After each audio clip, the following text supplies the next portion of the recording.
Hi everybody. So today we are going to have a recorded class, and then the primary focus of the class is going to be your own project that you are going to do by the end of class. So I'm going to have you practice using the pronouns. So to get started, I wanted to do a brief overview of last week. Last week we talked a lot about apostrophes, and we talked about using apostrophes to make words possessive, not plural in most cases. And then I gave you several different Morrison's examples of effective use of apostrophes, and I asked you to review those. So that's what we did last week, and I recommend that you go back and review that if that's not something that you've had the chance to do yet for the Morrisons. Make sure you take a look at those. We're going to be moving on from nouns. So we were talking about possessive and plural nouns to pronouns this week. And I'm going to look at three types of pronouns. We're going to look at personal, relative, and interrogative tonight. And then we're going to continue talking about pronouns for the next couple of weeks. So some of this stuff I know it seems like I'm just going to really quickly go over today, but this is the overview, and then we'll get in depth in some of this stuff later. So we'll start with personal pronouns, which are substitutes for nouns, and they represent persons, places, and things. So because personal pronouns are substitutes, they have to refer to something else, which is called the antecedent. So you're not going to see a personal pronoun without an antecedent. Now, the antecedent may not be in the sentence, or it may be understood. Like if you're going to say, if you're going to say, he is angry, but the he is not in the sentence. Maybe everybody knows that we're talking about this person. So there has to be an antecedent somewhere. It just doesn't necessarily have to be in the reading or in the particular sentence that you're reading. But personal pronouns do have to agree with their antecedent in person, number, and gender, and we'll take some time to go really in depth into that a little bit later. But person, number, and gender is important because, again, the pronoun has to agree with the thing it's referring to, the antecedent, using all three of those. So person tells whether the subject is speaking, spoken to, or spoken about. So you've probably heard of first person, second person, third person. In fact, I was just having a conversation with one of my writers for my business saying, stop writing in third person. I told you that this particular project requires all first person. And so he knows what that means. And hopefully this is something you may have heard before too. So first person is I, me, my, mine, we, us, ours. This means that the subject is speaking. So, I am going to go to my car. I'm talking about myself. Second person is the subject is being spoken to, and that's the you. You, your, yours. So you need to go to your car. And then third person, the subject is being spoken about. He, his, hers, its, they, them. He needs to go to his car. So your subject needs to agree with its antecedent in person. So you wouldn't, if you were going to say, my brother needs to go to my car.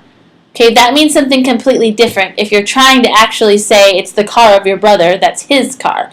So you need to make sure that your pronoun agrees with its antecedent in number or in person. And then next we also have personal pronouns that need to agree with their antecedent in number. So if it's singular and plural. So singular, such as she or he, that refers to only one. Plural, they, theirs, refers to two. So again, like I said, we're going to spend a lot of time talking about subject antecedent agreement later, but it doesn't make sense to say, the dog lost their collar. Well, you have a singular dog and you have a plural there, so that's confusing. And then in gender. So gender refers to, we have female pronouns, male pronouns, neutral pronouns, and then common pronouns, where it could be, either one or both. So you need to make sure, like if you're talking about someone that's male, Mr. Jones, you wouldn't say Mr. Jones visited her house. Again, that's going to have a different meaning. You want to know who is her. because it's not agreeing with Mr. Jones, so we know that that can't refer back to Mr. Jones. So the important thing to know there is that personal pronouns are substitutes for nouns. They have to have an antecedent somewhere, and they have to agree with the antecedent in person, number, and gender. We also can refer to personal pronouns. We can talk about their case. Case explains how the pronoun is used in the sentence. So pronouns are either subjective, objective, or possessive.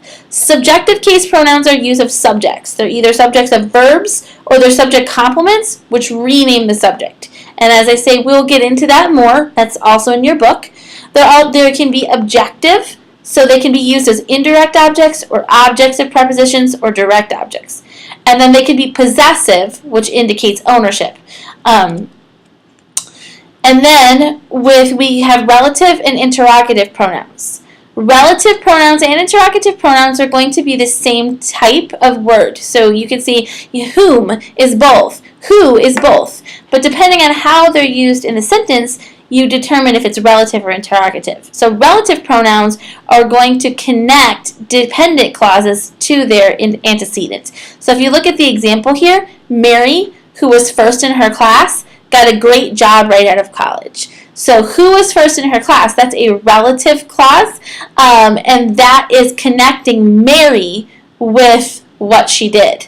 And in that case, who is used as a relative pronoun because it's referring back to Mary. Interrogative pronouns, on the other hand, are used to ask questions. So again, in that case, you would say who is knocking at the door? Who got the great job right out of college? So relative and interrogative pronouns is going to be the same word, but how it's used in the sentence is going to determine whether or not you utilize or whether or not you call it a relative or an interrogative pronoun. So what's next? As I said, that the bulk of the class today is not going to be me talking to you about pronouns, but instead it's going to be you using the pronouns. What I want to see is how you use pronouns effectively. So what I want you to do is to take the two types of material that you've learned for class this week together, and I want you to write me an email. So you had some reading to do about emails, memos, and instant messages. I want you to read that, and then I want you to review what you wrote about pronouns, and I want you to send me an email. You're going to make sure that in your email you use at least 4 pronouns, and one of them needs to be relative, and one needs to be interrogative. Make sure that email is effective according to what you've read, and then I'll have a chance to look at those. And next week, when we come back for a second week on pronouns, what I'll be doing is I will be going over some of those emails that you guys wrote to talk about both email effectiveness and the effective use of pronouns. So take your time with writing this email, and I will be happy to get them, and I will talk about them next week. All right, guys, you have a great week.